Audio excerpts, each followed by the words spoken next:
Hey everybody, this is Rafe Telsch, and this is episode 28 of Have Not Seen This, a weekly in-depth look at a much-beloved movie, selected specifically by our guest that they're a little surprised when they find out people have not seen. Hope everybody's having a good week out there. I know we're not back to normal. We're kind of in our new normal at this point, as requests to shelter in place stay in enforcement or get more severe depending upon where you live. This week would have marked the end of my state's original request for shelter in place, but instead that request has become an order. I'm over it. I'm completely over it. Well, let me be clear about that. I'm not so much over the coronavirus, although I am, but I'm over all of the Tiger King fad that's going on right now. And if you don't know what I'm talking about, God, I wish I were you. But this is a new show that's on Netflix that has taken the world by storm. It's almost as if its timing couldn't have been more perfect to come out when everybody's trapped inside and is subject to watching this. I still haven't watched it. I have no intention to. I watched the trailer for it, but memes and scenes and references have overtaken every aspect that I have seen, from Facebook to Twitter to my guild Discord for World of Warcraft to everything. I'm done with it. Please stop. Please go watch something intelligent, watch something good. Go back and listen to one of the previous 27 episodes of this podcast and use that as inspiration to watch something. But please, can we stop glorifying Tiger King, please? So I've been thinking recently about an episode of House. I can't tell you specifically where in the series it fell, but it was an episode that stood out to me very much so. I've seen it more than once. It has Kurtwood Smith, best known for playing Red Foreman in that 70s show, or Boddicker in RoboCop. It has Dave Matthews in it. And in the episode, Kurtwood Smith plays Dave Matthews' father. Dave Matthews plays an idiot savant who is a genius at playing the piano, but is pretty much incapable of every other aspect of his life. And over the course of the episode, House, being the brilliant doctor that he is, feels like he can fix the young man, that he can give him a normal life, but it may affect his ability to play music. And Kurtwood Smith refuses this sort of treatment, and there is an altercation between House and the father figure, where House accuses him of being selfish and basically says all other parents have to sit and watch their kids grow up and deal with that, and you don't have to, because your kid is stuck at a point that he will be dependent upon you for the rest of his life. And I remember the first time I saw that episode thinking, you tell him, House. He's selfish. And then I remember the second time I saw that episode going, well, wait a minute. Maybe Dad's right about this and House is overstepping his bounds. And the difference between the two times I saw that episode was having a child of my own. And that really changed my perspective. And I find that is true about a lot of things, not just because I had a child, but where we are in life impacts how we perceive things and how we respond to things. And that's certainly the truth with this week's movie, which is the 2013 adaptation of The Secret Life of Walter Mitty. As I'll talk about in the episode, the first time I saw it, I had a certain preconceived notion about it, and the more recent time I saw it, it resonated with me in a very different way. So I really am appreciative of this week's guest, who is Alex Kunka, who reached out with wanting to watch this movie. Now, Alex is not a podcaster like many of the guests I've had on recently. He's just somebody who stumbled across the show and decided he wanted to come on and talk about it, which, of course, I encourage. I love having anybody on, but we have a wonderful conversation about the movie, and we do talk about how it resonates differently with me now than it did when I saw it in 2013 when it first hit theaters. So we're going to go ahead and get into that now. This week's wonderful conversation about Ben Stiller's The Secret Life of Walter Mitty from 2013, and here we go. I actually was at a point where I was getting ready to pull off of social media altogether, just because it can just be so overwhelmingly negative, which, as you know, you just kind of said, that's not feedback. And then I started doing the podcast again. And the first thing anybody will recommend to you is you need to have a strong social media presence to build your audience. And I was like, well, damn it, I was just getting ready to get out. I know. And it hurts because you want to pull yourself away from the social media world. You want time to yourself, but you also understand, well, if I want to make this some kind of business model, I need to be public in certain fashions. And I'm so bad at, I mean, I was bad at that with my old show, and I'm getting better, but it's like, you can't sit there and look at the numbers and go, why aren't they growing, if you're also not willing to put that time in, you know, building relationships through the various social media channels. Yeah. And from a lot of the other podcasts I listen to, it's not so much from what they say, it's not so much looking at the numbers. It's, are you enjoying what you're doing? Is this what you want to do? If you want to, of course, make it a profitable thing, the numbers are extremely important. But they said over time, those numbers won't matter compared to the content you're giving to people and things like that. So I get it. But yeah, I actually just had that conversation with a fellow podcaster in the last week who was quite down on how things were going, that he wasn't hearing back from an audience. You know, he'd ask questions, he wouldn't get answers. And it was just that was the advice I gave him, is you got to have fun with it. Yep. You got to enjoy it, because that's the only way to keep it going. Absolutely. So. Yeah. I myself can get down on it, but you got to also remember, you can't control how other people are going to take and perceive things. And I haven't been on Twitter more than a year, and I'll be honest, I've gotten maybe 5 or 6 likes total. I'm only putting something once a week. But I had a really good idea for something WoW related, and Garrett Weinzierl, he does a lot of podcasts. If you haven't heard him, he does the Instance, WoW Killer Now, WoW Killer Now, yeah. He's also a fan of kind of punk or kind of hard rock and things like that. So I'm like, okay, Bolivar is such a big part of this one. I'm gonna make a WoW cover of Bolivar, but I'm gonna make it was Green Day. And I was thinking, oh, what was a popular song? Oh, Boulevard of Broken Dreams. And that's what I made. I put it up there, 200 likes, bunch of retweets. I was like, is this all it takes? One good idea? Yep. Because I've had several and they don't bite. Well, sometimes it's just the right thing. I mean, it can be, it's such a fickle way of doing things anyway. It's just, I'm so opposed to social media in so many ways. And yet, it's a necessary evil at the same time. Absolutely, I agree. I worked at an Apple store for 4 years. I see the benefits, and I, especially people with accessibility needs, having other people in the same predicaments as them to be able to reach out to.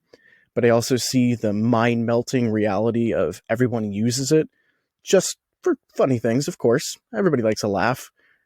But it also is just deteriorating our minds. Yeah, and it's that social, I mean, the common, and actually I think this is going to come up in our conversation about the movie, because I've been thinking about it a lot since I rewatched the movie yesterday, but that line that you'll see every once in a while about don't judge your life by somebody else's highlight reel, which is what we tend to do with social media, is, you know, you don't post all the bad stuff or all the mundane stuff that you go through to Facebook. You post the highlights. You post, oh, isn't the dinner I made gorgeous? You don't post the fact that it took you 3 hours to get that picture, or, you know, isn't my husband wonderful? And you don't post the fact that you guys were up at 2 a.m. with a fight. So that idea of, you know, you have to live your life, not look at somebody else's highlight reel where they're posting the highlights of them. Absolutely. And social media is, I mean, that's a huge problem with social media. It really is. So what kind of movies do you usually like? I can watch any movie put in front of me. I can tell you the movies I didn't like, if you want me to list a few. Hey, that works too. I believe I was getting sick during this, but The Isle of Dogs, I just couldn't grasp. It wasn't the movie for me. Do you usually like Wes Anderson movies? I do. Yeah. But you didn't like that one? No. Interesting. And I'm a big art person too. Claymation is something I grew up with. Chicken Run, unfortunately, was a movie I watched very often. I like Chicken Run. But another movie I went to theaters, the only one I ever really wanted to walk out of, and I should have, even though the tickets were free, was movie 43. Have you seen that Oh one? dear God, no, I've not, and I have zero interest in seeing it. Which It, means somebody inevitably will pick it for the yeah, podcast. it hurt my soul um, Mhm. very often because there's different skits throughout the movie. And every time you're like, oh my gosh, I love that actor, that actress. And then they show you a way to make them not love them anymore. Interesting. Just wanted to put that one out there because I have another friend that's like, oh, movie 43 is one of my favorite. And I'm like, I don't know if we can talk about movies. I had that happen with a friend very early on. He liked a comedy that I just thought was abysmal, and we ended up being really good friends despite it. But it always came back. It was like, yeah, but you liked this movie, Right. Right. Having a conflict, especially with movies, video games, music, that's an easy way to have a good conversation as long as you can stay civil about it. But when it comes to right? that movie, I can't. Well, and I've heard horrible things about it. Yeah, yeah. I mean, the fact that it wasn't when we did the Kentucky Fried Movie, which was kind of the great grandfather to a film like that. It didn't even come up as like people recommend it type thing, which I Yeah. was surprised. In fact, there's a movie that didn't come up by the algorithm for today's show that I'm a little surprised, but we'll talk about that when we get there. Yeah, I'm excited for that. I've actually got a few myself. I haven't looked into the algorithm yet. I don't want to cheat. All right.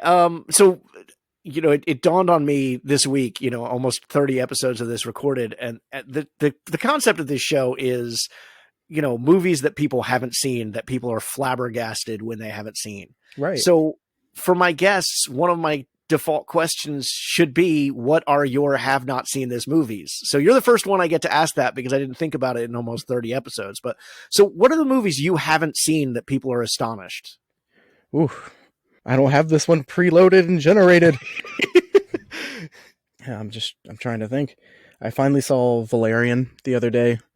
Uh-huh. It's I pretty have good. not seen that one still. I'm very much a Mass Effect fan, and the newer Star Treks were wonderful as well. This movie was good. I wouldn't say it's on the same level as those, but a good movie overall. Really blanking on what came out. Oh, Joker. I haven't seen that yet. Okay. Everybody's raving about that. Birds of Prey apparently blew everybody's expectation, and I normally do keep up with current movies. Those are just ones I didn't get a chance to see, and I'll be honest, I wasn't excited to see. Yeah, I still haven't seen Joker. I tried to do kind of a last minute Oscar dash, and I don't know. I'm just having trouble pulling the trigger on that one because I've heard such mixed reviews about it that I don't know. I mean, I'm sure I will see it eventually, but right now the desire isn't there. I really want to take a few years for it to fester, die in everybody's minds, and then it pop up on Hulu or Netflix and be like, you haven't seen this. And be like, you know what? I haven't. It's been 5 years. Let's see what all this is about. Because that's actually what I did with Game of Thrones. I waited for almost all of it to be out. I think the last 2 seasons were the only things that were left, and everybody was hyping it, of course. But I was like, you know what? I don't want to care until I'm ready. Well, and that's the kind of thing that's got to go on your own timeline. I think that's a really brilliant idea as far as how to approach it. Mm-hmm. And I'm not saying that because I've only watched one season of Game of Thrones, and I didn't start it until the series was done. Right. But I had read the books, so I had those characters in my head already. I had those events, at least the ones that match between the books and the series. I have those in my head already, so I didn't feel this driving need to watch the series. So now you need to kind of wait for yourself for maybe the books to feel a little old to you, to be like, yeah, I need a refresher, but in a different medium. And then you might be surprised. It kind of the show might be the deleted scenes for you, like other people think Exactly. the books are the deleted scenes of certain movies. Yeah, and when I watched season 1 last year, that was already kind of like, oh yeah, I forgot about this. Oh, was that in the book? And it's a neat way. I appreciate watching it with the books under my belt. I'm sure I still would liked the series without the books, but there's just so much more depth that I'm reminded of by watching the show. Right. I'm actually reading Harry Potter finally for the first time. I'm on book 4. It's taking me almost a year to finish this book because Books are just hard to pick up sometimes. There's a million other things going on. Yeah, I read significantly less than I did. So you've never read the books. Have you seen the movies? I've seen all the movies. Fun fact, I was working at Universal actually when the last movie came out. And that was very interesting because as soon as the movie ended at midnight, the people saw it opening night, really excited. PA came on. They're like, hey, for everybody that came, we really want to take it a little further for you. For the next 2 hours from like 3 a.m. to 5 a.m, you guys can go into the Universal parks and you can just hang out in the Harry Potter section because the movie theater is on the property down in Orlando. That's awesome. Yeah.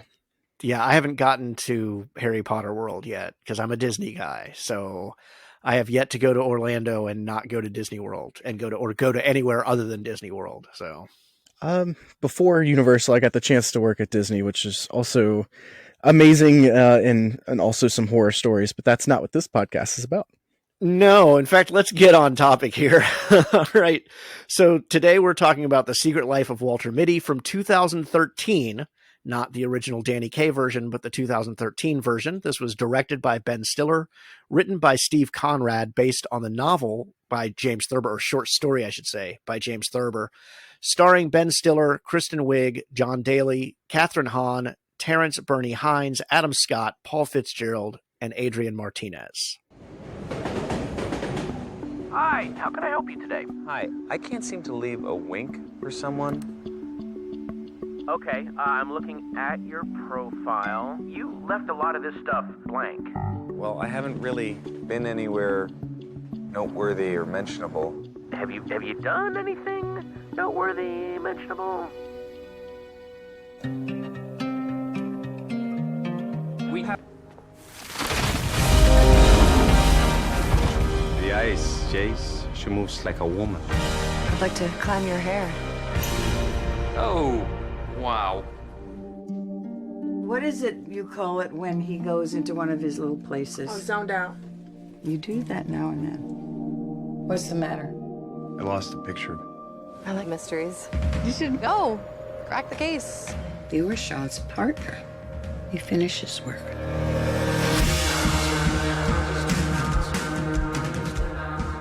Just a slew of people that you want to see on screen. Oh, yeah. Well, and yeah, I mean, it's interesting. One of my first thoughts before we get into the actual questions, I guess, is Adam Scott plays such a reprehensible character here and has done so. Have you seen The Good Place? Absolutely. Yeah. Okay. So you're familiar with the fact that he can play this absolute dickwad, as Walter puts it there towards the end of the movie. How is it that he can be so lovable in something like Parks and Rec and so reprehensible here? I think it's the beard to start with. That was one of the worst beards I've ever seen. It is. Could you it please is just terrible. match the colors? Yeah, exactly. I wasn't too surprised by that because of Step Brothers, him being that brother that's kind of always the jerk, the pushy one. But to see him in this corporate world, which I have recently joined for probably the last 2 or 3 years, I've worked a more corporate job than some of the other ones I've worked. Sure, I mentioned Universal and Apple and Disney, but those were all more of a retail function. Right. Being in the corporate world now, I have seen so many people that fit his attitude, and I do understand where he's coming from. Transitions are very difficult, but he comes in and just acts like he doesn't care, and you have to for a lot of those positions. But he does put his own twist on it because he really isn't as smart as he thinks he is. No, yeah, and I recognize that character right away. When I worked in kind of a corporate environment, Office Space had only been out for a couple of years, and that was kind of our Bible that we lived by, was like every character in that movie we knew in the office. And the same thing with Adam Scott's character here. You know that character if you work in an office. He's there somewhere. Absolutely. All right, so how do you sell somebody who hasn't seen this movie seeing this movie? How do you describe this to someone? For an office worker, again, it's easy. Hey, it's you daydream while you're at work. Imagine that is a movie, but you're also single and trying to get into dating apps, which is another curveball altogether, which I love this movie for going into that. But to put it simple, it's an imagination piece, all about self-reflection and more self-worth, thinking about how you mean to yourself. Yeah. Okay. What about Now, you? what about me? Well, I know you normally ask that question. How would you describe it if you had to ask somebody for the first time to watch this? I think you hit on a lot of the good points there. I mean, it's a movie about surviving the mundane world through fits of imagination, but it's also about, man, the line that really hit me hard. I saw this movie originally in the theater and then hadn't revisited it until watching it for this. And the line that hit me really hard watching it was when he was talking about being a kid and the mohawk, and she made the comment about the mohawk, and he said, "Yeah, I had an idea of who I was and who I wanted to be." Absolutely. Yeah. And that really resonated with me because I think that's something a lot of people, if not everybody, can relate to. That once upon a time, we had an idea of who we wanted to be, and maybe that's not where we've ended up. Yeah, that's actually perfect. Short story, if that's okay. Yeah. This movie came out 2013. I was 3 years into living in Orlando. I moved down on my own, and I had no idea what the world was like. I was 23 at the time. That puts a little perspective on it. Trying to put an adventure into my life, get a little bit more to the world. And just like this movie, he doesn't see what's right in front of him. And I didn't see that then at the time. And even when I saw this movie, it didn't put it in perspective, but I watched it again about a year later, and I was like, oh my gosh, I'm in a way living this movie. I am going through my adventure to see my self-worth and to grow and to see where I should be, not where I am. See, I'm older, and I don't know that I have yet reached that adventure of figuring out who I am. And you're just seasoned. That's all. I have that frustration where I'm unhappy with, my job or events in my life or where things currently are. Something I spent a lot of last year, a lot of 2019 kind of coming to terms with the fact that I was so dissatisfied. And I watch a movie like this and I wonder what it would take to be able to achieve that potential like Walter Mitty does. Absolutely. I think the quote that he finally gets to read in the wallet that kind of carries this movie also, I think, describes it very well. And it's the purpose of life, which is to see the world, things dangerous to come to see behind walls, draw closer to find each other, and to feel. That is the purpose of life. And I really feel like that is the purpose of this movie, to open people's eyes again. Yeah. And I think it achieves it. Yeah. I completely agree. So why, out of all the movies that are out there, did you pick this one? Because you were pretty quick to jump on this as your pick for the podcast. I was. So again, I mentioned my personal story a little bit of kind of what I was going through when this movie came out. And I'm the youngest of four. My brother right above me also moved down at around year 3. We actually saw this movie together. And I think that kind of helped me build more bonds again, and kind of reach out and be a little bit more for myself.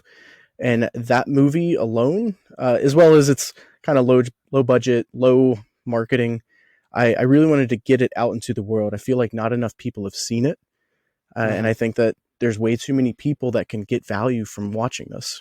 Yeah, when I first saw it in theaters, I actually didn't like it all that much. I completely agree. And I was explaining to my girlfriend that it was a matter of expectation, that I'm familiar with the short story by James Thurber, and I watched the trailer for this, and it really felt like they were going to play up on the fantasy element, that, his imagination was going to be a big part of the movie. And it is up to a point, which I do want to talk about a little later. But I was disappointed by my own expectations, which wasn't really fair to the movie. And so I really am glad that you brought this one to the show, because it gave me the excuse to sit down and watch it again with different expectations this time. And I found that I liked it a lot. Right. this time. As I said, especially that one part that, well, just I guess the whole Walter Mitty character in this really resonated with me. Right. And I think seeing it at a different time of your life, even if it's only been a year, if it's been 7 years for yourself, that can impact you and make you see it in a different light. And maybe it has that light bulb, kind of like it did for me, where it just showed me I'm not living my best life. I'm not living it the way I should be based on everybody else's expectations mainly. Yeah. Well, let me jump into the critical side for a minute, because that kind of ties into what we're talking about, because it's a very mixed movie critically. It sits at 51% at Rotten Tomatoes and at 54% at Metacritic. So it's really kind of half and half. And I was really astonished to see those scores so low, because within the last few months, a lot of the critics have been doing their best of the 20 teens list. And this movie has shown up on some of those lists, even if they didn't give it the most positive review the first time around. That's very interesting that it's popped up, but I'm happy it has. Again, maybe they need to reevaluate some of the movies that have come out, and this is a great one to do that for. Yeah. So taking a look at a couple of things some critics said, and just I'll ask your thoughts here in a minute. The positive review comes from Amy Nicholson from LA Weekly, and Nicholson writes, Stiller is a humanist with a keen eye for comic minutia. Even in a sweet moment when Mitty hugs a coworker goodbye, something a lesser director would throw in for a cheap awe, he makes the men awkwardly shuffle a box out of the way. He keys in to what Thurber cautioned Samuel Goldwyn in 1947, the first time the Mitty story made it to film, that the tone should be kept in a high romantic key and should never descend to anything of a slapstick nature. The dreams will be funny simply and only because they are the true representations of the average man's secret notions of his own great capabilities. And on the negative side, the review comes from A.O. Scott from the New York Times, who writes, though it is a celebration of modesty, there is also quite a lot of vanity in the secret life of Walter Mitty. Mr. Stiller is not content to be the hero of the story. He turns Walter into an almost martyr and would-be saint, a mystical self-help guru whose journey of self-discovery makes him better than everyone else, though of course he is too enlightened to say so. There is a contradiction here. An ordinary fellow should not have to be quite so special to win our admiration. So, thoughts on those? Well, I agree with the positive one, and the big word that hit me was human. This movie is very human, very average, and that's important to see those little parts of him having humanity. For instance, when he's skateboarding, and of course comes back up later in the movie where he's like, yeah, I used to skateboard. My dad was really into it. Fun fact about that, the skateboarder, I was watching it with my brother in theaters, and he's like, those are all Rodney Mullen's tricks. And Rodney Mullen goes rolling up.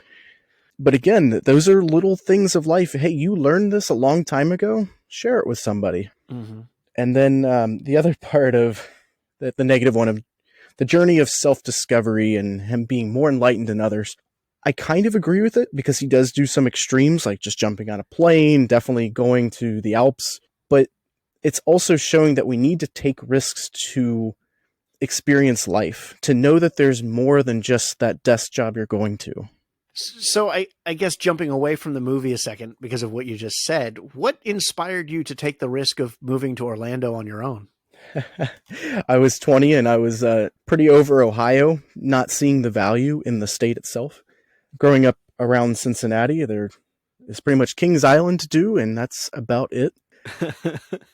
So do you feel like you connect with some of Walter's leaps of faith here because you've taken one of your own?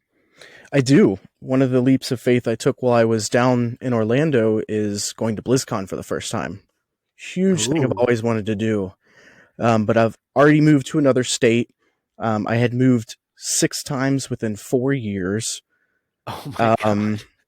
I had several different jobs, mainly just to try to support myself. And now I'm trying to take on going to a convention, one of my life dreams. And how do I afford that? Well, scrounging and putting that goal on my radar and saying, I'm going to hit this. I need roughly $1,000. I can do this. And I did. And I have gone 3 times total now. Oh, wow. Congratulations. Thank you. It's quite the experience. And I think any fan should get the chance to go once, which is why I didn't go last year. I wanted other people to have that opportunity, but also I had some life issues going on too. Gotcha. Yeah. I I think that's where I have my biggest regrets in my life, is looking back at at all those kind of challenges that I didn't take on, or those leaps of faith that I didn't take. You know, I mean, I had aspirations for careers in very high risk areas, and I settled for security rather than pursuing those.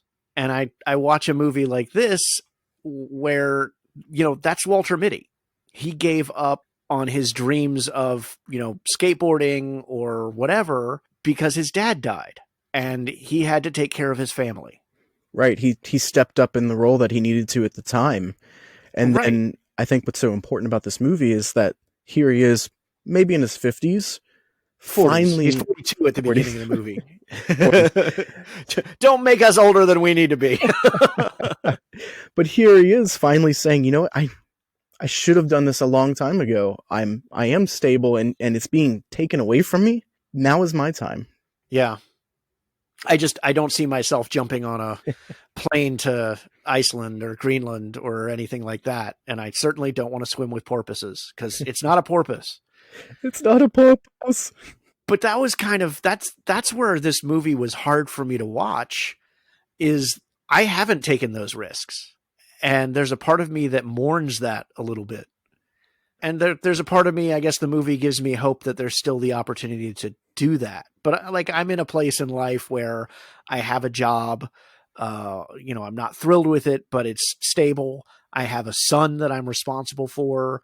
You know, I have animals that I'm responsible for. It's not like I can just uproot and follow my passions or follow my dreams. So it's, I don't know, there's a conflict within me that the movie causes. It's not a problem with the movie itself. It's that just kind of, that's the response I have to the movie. Absolutely. I'm grateful for all the opportunities that I had, especially moving to Orlando. I again couldn't have done it without my mother and grandmother helping me out at one point financially.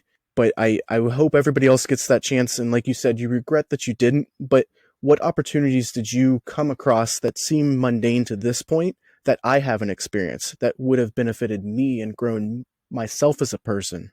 Oh, that's a good perspective. That's true. I didn't think about that. Yeah, we all interact with so many different things every day, and we do the same one over and over again. There's a chance that someone's never done that. So we see it as kind of simple and too easy, and we want more from life when other people just want the chance to try that. That goes to the conversation we were having earlier about Facebook, that, you know, the perspective that you're, and that's the other thing that I kind of got out of this, you know, is, yeah, I'm disappointed by maybe I haven't gotten to have those same risks, or I missed my opportunity to take those same risks, but I can't judge my life by other people's highlight reels. I told you I was going to pull it back. You know, I look at people I'm friends with on Facebook, some people I've known my whole life, some people I barely know. And I try really hard not to fall into that trap, but it's hard. And it's hard to look at a movie about a fictional character who makes these leaps and not be a little jealous. Honestly, that kind of brings up one of my other favorite quotes from a very popular video game nowadays. That's never accept the world as it appears to be, dare to see it for what it could be. And that one comes from Overwatch. I play Overwatch and I don't recognize that. Who says that?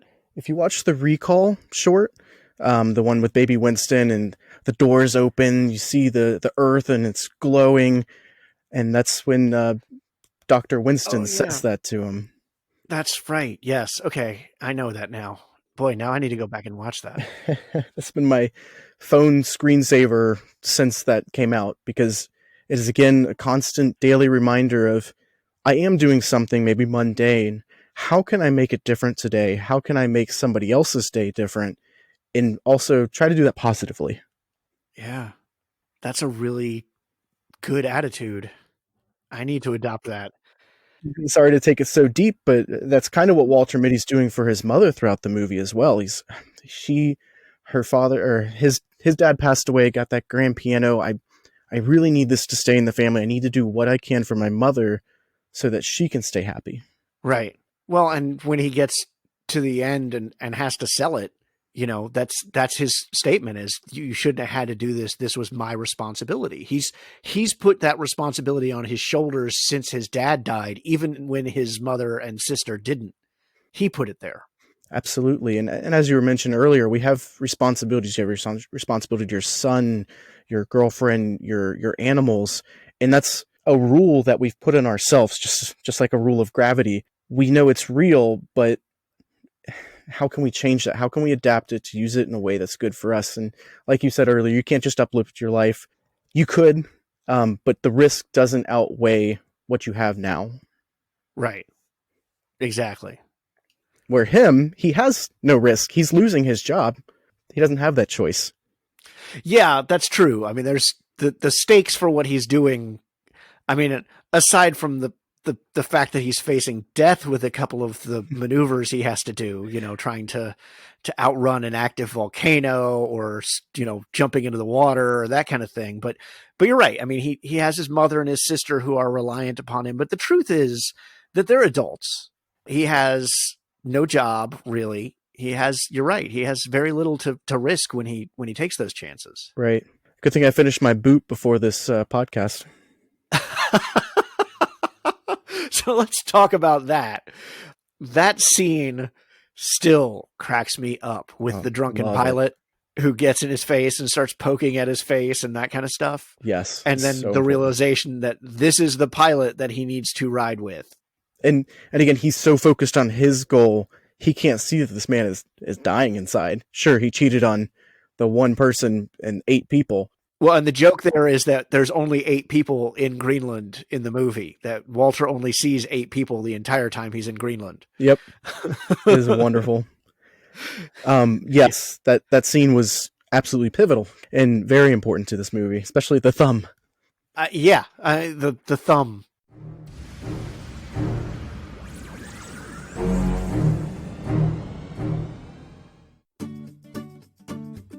Hi guys, I'm Dean. And I'm Daniel. And we're from the Movie Journey podcast, where we break down every movie from the IMDb Top 250 list, giving our own thoughts and reviews and any general discussion along the way. We're also home of the Pod v Pod, where we battle other podcasters in various movie games and drafts. We also do reviews of new releases, film tournaments, top 5 lists, and talk about everything else we've watched as well. We used to be the IMDb Journey podcast, but since then, we've grown and matured with age. Yeah, if you don't believe us, why don't you listen to some more genuine testimonies? Oh, hey guys, I used to like the IMDb Journey podcast, but since then I've found something even better. It's the Movie Journey podcast. Oi, bro, I know I said the IMDb Journey podcast was a good show, but the Movie Journey podcast is so much better. Absolutely, for sure, yeah. You know, I used to think that nothing could be funnier than IMDb Journey, but I've now found my joy in Movie Journey podcast. The IMDb Journey podcast is nothing compared to the Movie Journey podcast. Absolutely love this podcast.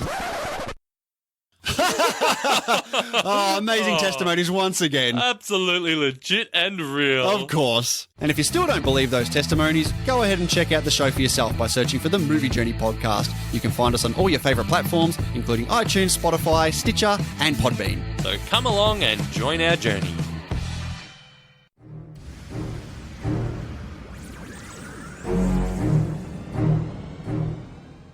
One of the things that I absolutely love about this movie, because it's good storytelling, absolutely, is that it plants the seeds. And you actually, I meant to bring this up a minute ago when you brought it up. It plants the seeds of really important things through mundane exposition, but it does it in a way that's not in your face. So you have the scene with him and his mother. You know, they're going through the box of his stuff, and there's the picture of him with having won the skateboard competition.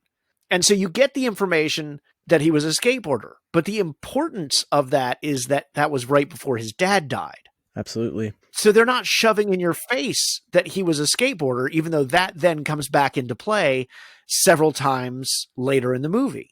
You know, there's all these little things that are planted so that they can build on it later, but it's not done in a way that's in your face. And I always prefer that kind of storytelling. And also how Kristen Wiig sees the picture. She's like, oh, it's like a murder mystery. And there's so many murder mystery podcasts right now. And I love how she mentions that, because that's exactly what they're trying to set it up. Not really a murder, but a mystery. Hey, what could these mean? It's keeping it subtle, but also giving that character an in. Yeah. And that was one of my other issues when this movie first came out, is that As a writer, one of the things I've learned is that you want to avoid dating your work through cultural references.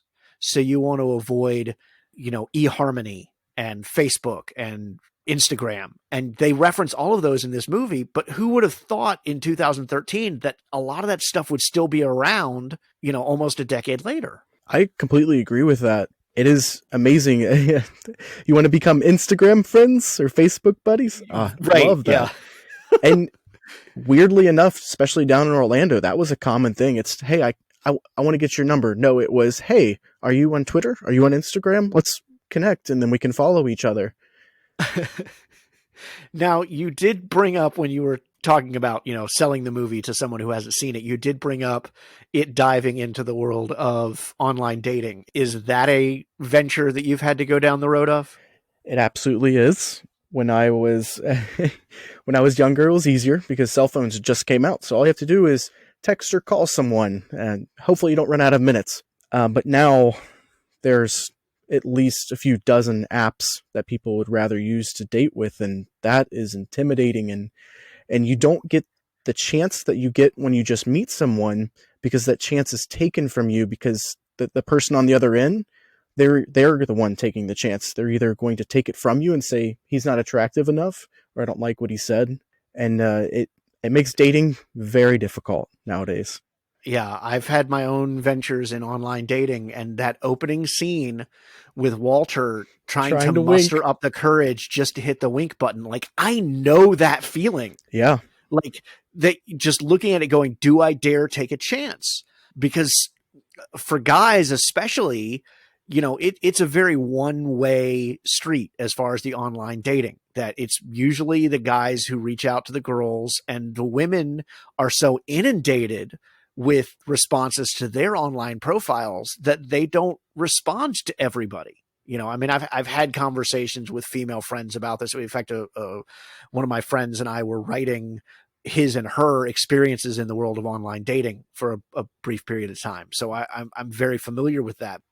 It really is, even though it's just clicking a button on the computer, it really is mustering up courage to do that, because you may not get a response. It may be an act of just utter misery, because you'll be there waiting. Then, did she get it? Is she going to respond? And you never hear anything. And in that way, our mind switches it instantly to be a form of rejection. Exactly. Yeah. I've been happily dating the same girl for the last year that we've also met through an app. The one, me, I like to spin it positively. The one positive thing is we have all of these crazy experiences from online dating to share with each other and have a good laugh about. Yeah, that was actually, for me, the fun of online dating was doing that. Like, when I would get a date, is going out and sharing our experiences about online dating. And since I wasn't in it for very long and didn't have as many stories, but I got some doozies of stories from women. I got some hellacious stories from the women as far as experiences that they had gone through. And suddenly, when you understand their side of things, why they don't respond to every, note of interest that they get. Yeah, but you want to take notes? Should I put this on my profile that I won't do this, or will they believe me? Right. Yeah. No, they won't believe you, because there's lots of guys who say they won't do that and then do. Also, I'm only 5'8", not 5'10".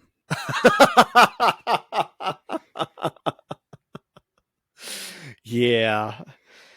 I'm glad I'm not doing online dating anymore. It hurts. Constant rejection, which we get throughout all day, every day. To only have it in a way that you want it romantically, to be shut down daily.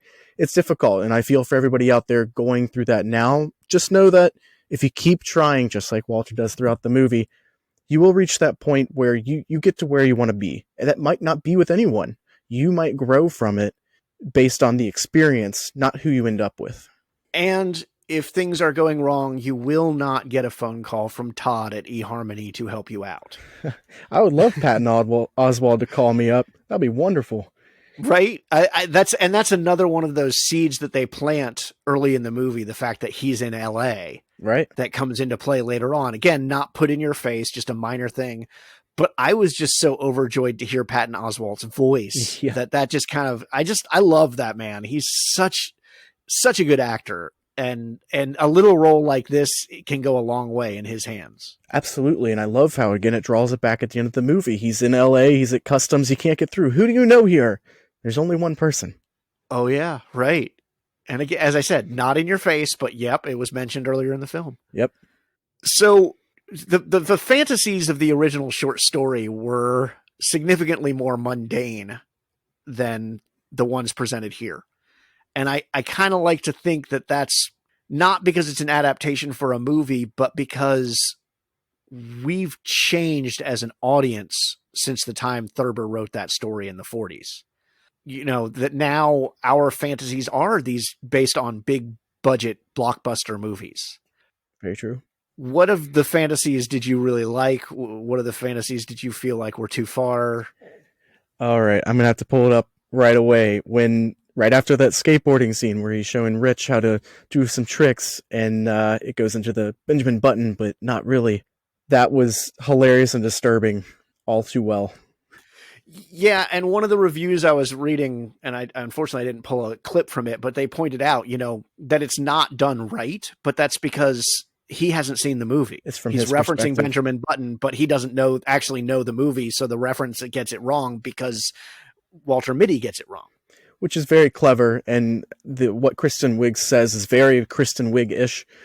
So I love that she got the opportunity to play herself a little bit, but if I had to change one, it would probably be that one. I'm not sure what I would change it to, but that's the one that does pull me out of the movie. And at one point I was like, okay, this is a little much.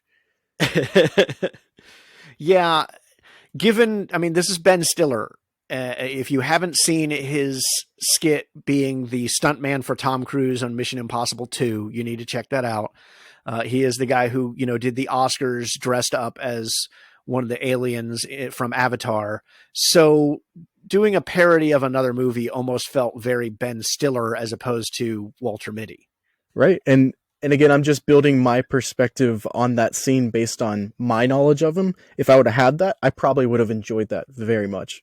Oh, so you didn't know about those other things? I didn't, to be honest. I do watch a lot of his films. I'm actually amazed at how involved he was for this one. But no, I have not seen those little skits. I'll have to look those up. The Tom Cruise stuntman is one of the funniest things that I've ever seen. I still love that one. And that's partly because I'm a fan of Mission Impossible 2, which I know isn't a popular sentiment, but I love that one. But yeah, him also showing up to the Oscars as a blue alien was quite funny as well. A little going away from that, I think they're so important. There's maybe only 4 or 5 times that he's really imagining, and it really takes him out. It's so important for that scene after he fights the porpoise, that he's touching that guy's face. Oh my gosh, it was real. This is all real. Right.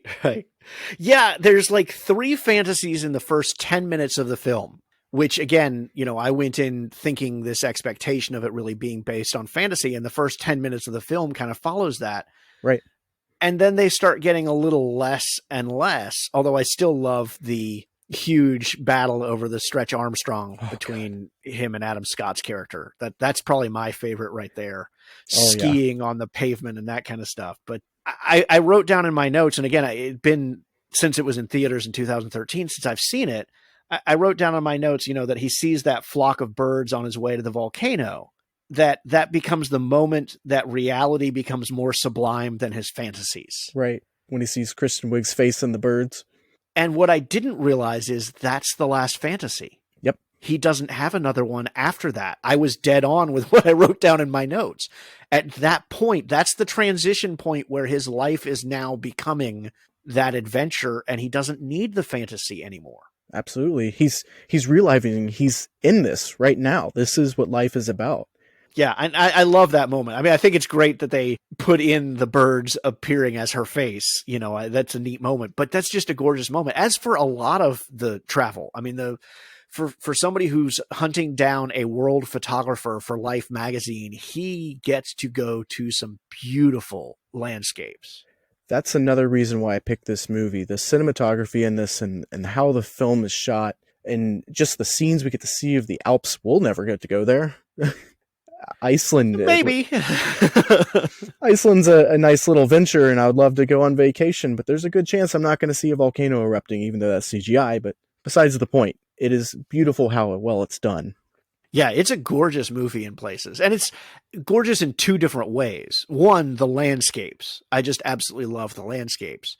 But two, some of the visual effects, some of the transitions they make, like when he sees Kristen Wiig's character through the loop, and the way that shot is, where everything else is hazy except for her, is just, for a man who's smitten with this woman, that is the perfect visual representation of it.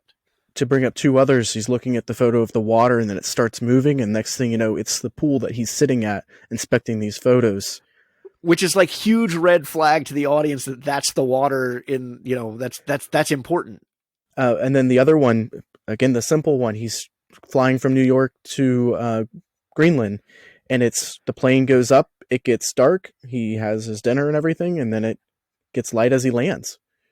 I also just love the running through the airport to catch that plane, because you have the words of that mission statement appearing subtly in the background. So like the word over the ticket counter is, the thing's dangerous to come to. Right. And then the next thing is to see behind walls, and it's spread throughout that series of shots of him running through the airport, and it's so wonderfully done. Like, how does the guy who did Tropic Thunder, which I love, but how does the guy who does Tropic Thunder do something so artistic here? Yeah, I'm not sure, and I love, again, he's taken off, and it's that last part that is the purpose of life. And I'm glad you brought up Tropic Thunder, because that was the first movie that I got paid to screen when I was working at the movie theater when I was younger. Oh, yeah? Oh, man, it was rough. It was 1:00 when that movie started, and I was not ready to watch it. My experience with that movie is akin to you going to BlizzCon. Is that was the one time I went to San Diego Comic-Con as press. Wow. And a lot of the experience going as press was not fun, because I was essentially in a back room waiting for the celebrities to come off of their panels and then come to this back room for interviews. Right. But Tropic Thunder was screened there like 2 weeks in advance of it actually hitting theaters. They did a special video introduction by Jack Black, Ben Stiller, and RDJ, where they argued over who was the biggest geek. But I was watching it a row in front of the guys from Ain't It Cool News. Several of the cast members of the movie were there in attendance. So that was one of my kind of, especially as a movie guy, that was one of my sublime experiences with Tropic Thunder. Absolutely. And I'm not going to talk bad about that movie. We already talked bad about other movies. I had a great time watching it. It was just, I just got done with a 10-hour shift, and now I have to sit for 2 more hours and watch the movie and stay awake. So that was a challenge. Yeah, I gotta love late night shifts working for a movie theater. Still one of the better jobs, though, to be honest. It's simple, and you get to see free movies. Yeah, exactly. So you're a photographer. What's the quintessence of life? I wouldn't have done him, but that end reveal is absolutely amazing. Why wouldn't you have done him? That's a great question that I don't have a good answer to. But you came to that answer so quickly that you wouldn't have done Walter. So there's got to be a reason behind that. I think it just, again, drawing back to the first time I saw the movie, when you don't know what the cover is, you still don't know what the cover is. It's the end of the movie, you finally get to see it, and you're like, that is not at all what I expected, which is perfect for the movie. Oh, yeah. But then you've seen some of the other shots that Sean has done, and you're like, there's so much potential to have an amazing cover, to really have the purpose, kind of like the first shot of the Earth from the moon, how amazing that was. I was thinking something along that lines. And for the movie, this is the correct picture. Yeah, because he's using the double meaning of life, not just as life, but also as the magazine, that here is the heart of the magazine.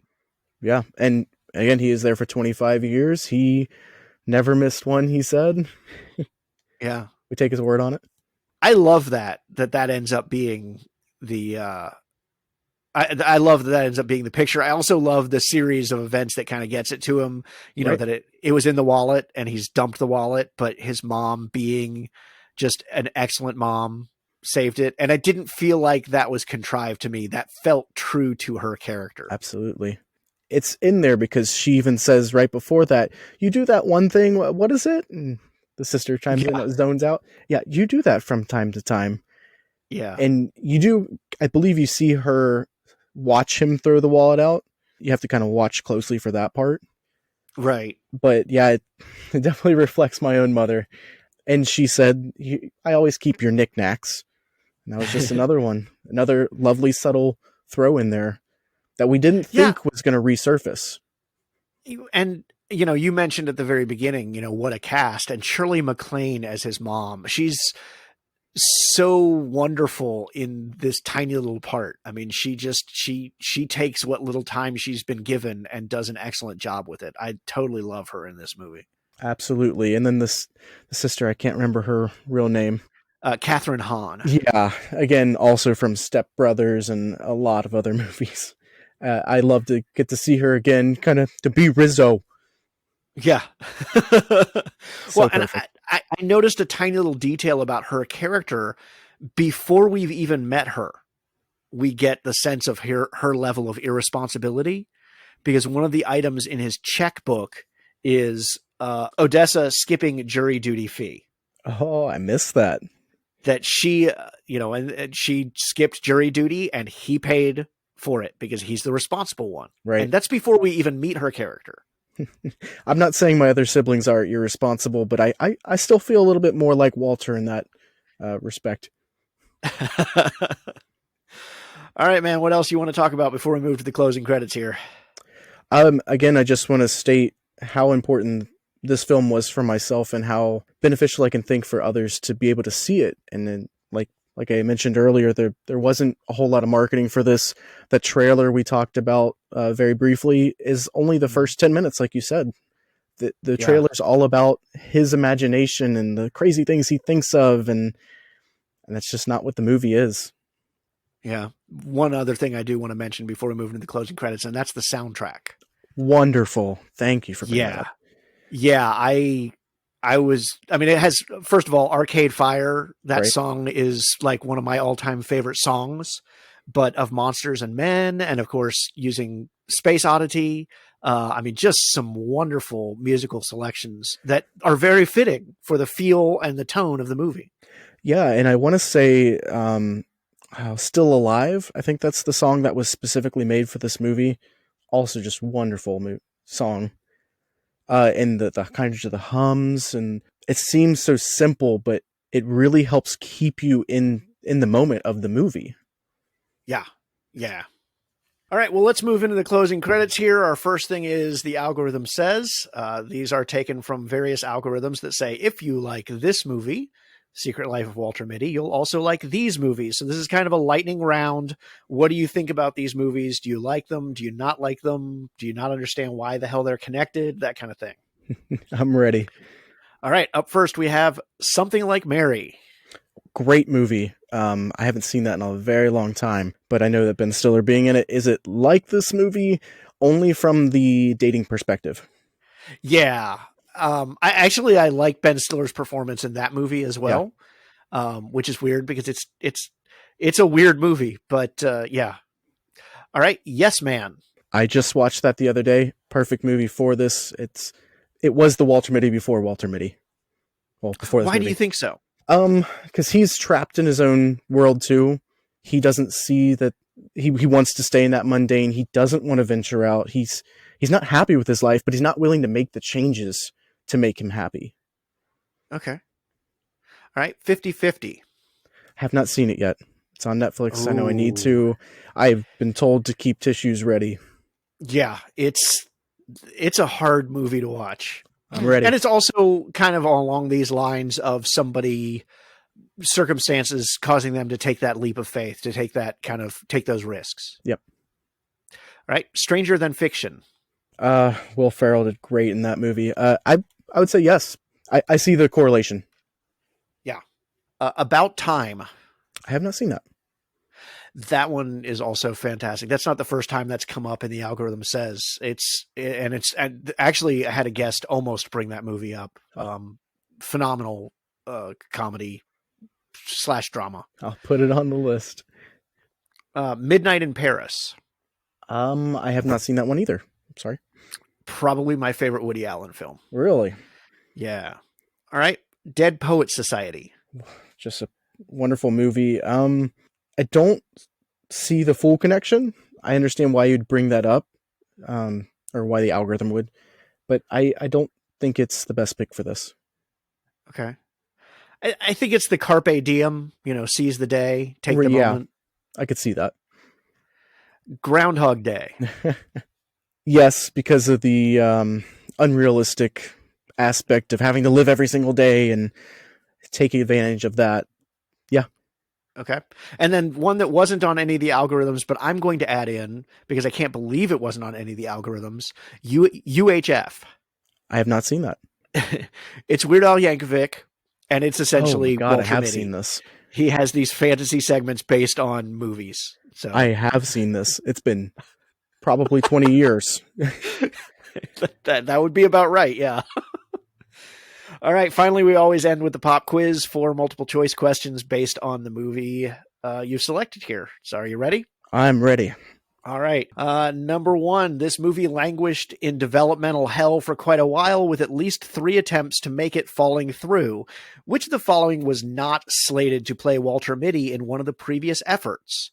A, Jim Carrey, B, Owen Wilson, C, Seth Rogen, or D, Sacha Baron Cohen? I'm going to take a guess at this one and say Owen Wilson. No, Owen Wilson was attached, actually. Wow. Seth Rogen was not an option, but Jim Carrey, Owen Wilson, Mike Myers, and Sacha Baron Cohen were all slated, signed to play the part in previous adaptations. And I want to take a minute. Think about what this movie with Jim Carrey or Owen Wilson or Mike Myers would be.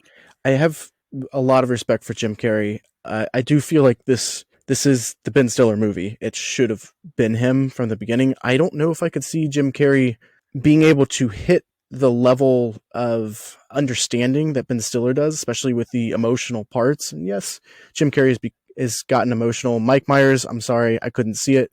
He's kind of outlived his time when it comes to a movie of this caliber. Yeah, I agree. Owen Wilson, I haven't seen in a lot lately. And yes, and I'm okay with that. And Sasha, not sure either. He has a series on Netflix that I haven't gotten to check out yet that looked pretty serious. So I do want to see that. Yeah, I'll look that up too. All right, number 2, one of the final cast members had actually contributed to a previous edition of the script.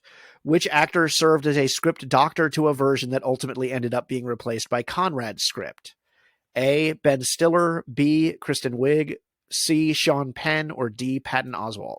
That's really tough because all 4 of them are very smart and know how to work a script. I'm actually going to say Kristen Wiig. No, Patton Oswalt actually Wow. did script doctoring on a previous version, but that script didn't end up being used. So Interesting. yeah, the history of the development of this movie is really interesting. I mean, it had Ron Howard attached at one point. It had Spielberg attached at one point. Some big filmmakers. Which kind of brings back the whole, well, why wasn't this marketed more? How has this become such an unknown movie? Well, they kind of ran out of money. Yeah, exactly. All right, number 3, while the story of the movie takes Walter to Greenland, Iceland, and Afghanistan, only one country was used as a shooting location for all 3 locales. What country are we actually seeing? A, Canada, B, Iceland, C, the United States, or D, England? D, England. No, wrong again. Oh, gosh. They filmed in Iceland. Wow. So that makes total sense. Yeah, so Iceland was used as Iceland, but it also was used as Greenland and Afghanistan. That makes sense. It's kind of like New Zealand, where it kind of has a little bit of everything. Yeah. I should have thrown New Zealand on. Yeah, honestly, I would have answered New Zealand because Lord of the Rings. All right, last one. Which member of the cast was actually featured on the cover of Life magazine during its printed run? A, Ben Stiller, B, Shirley MacLaine, C, Adrian Martinez, or D, Sean Penn? Ben Stiller would be the obvious answer, but I believe it's Sean Penn. No, boy, it's Shirley MacLaine was on the cover of Life magazine 4 times over its printed run. That is insane. Yeah, so you learned some stuff. No big deal. Absolutely. All right, where can people find you? What do you want to promote?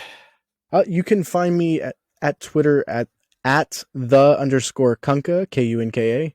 Right now, that's where I'm going to be mostly. I am working on a few little story bits that I would like to get out in an audio format, and I will let you guys know there if you'd like to know when that is ready. Yeah, and let me know. I'll be happy to talk about it on the show as well. Absolutely. Thank you very much. All right, Alex, I really appreciate it. As I said, I'd been looking for an excuse to revisit this movie because it was showing up on so many critics, best of the decade lists, and you couldn't have come at a more opportune time with this one. And I hope that this podcast gives other people the excuse to go watch it before listening. Yeah, fantastic. All right, thank you, man.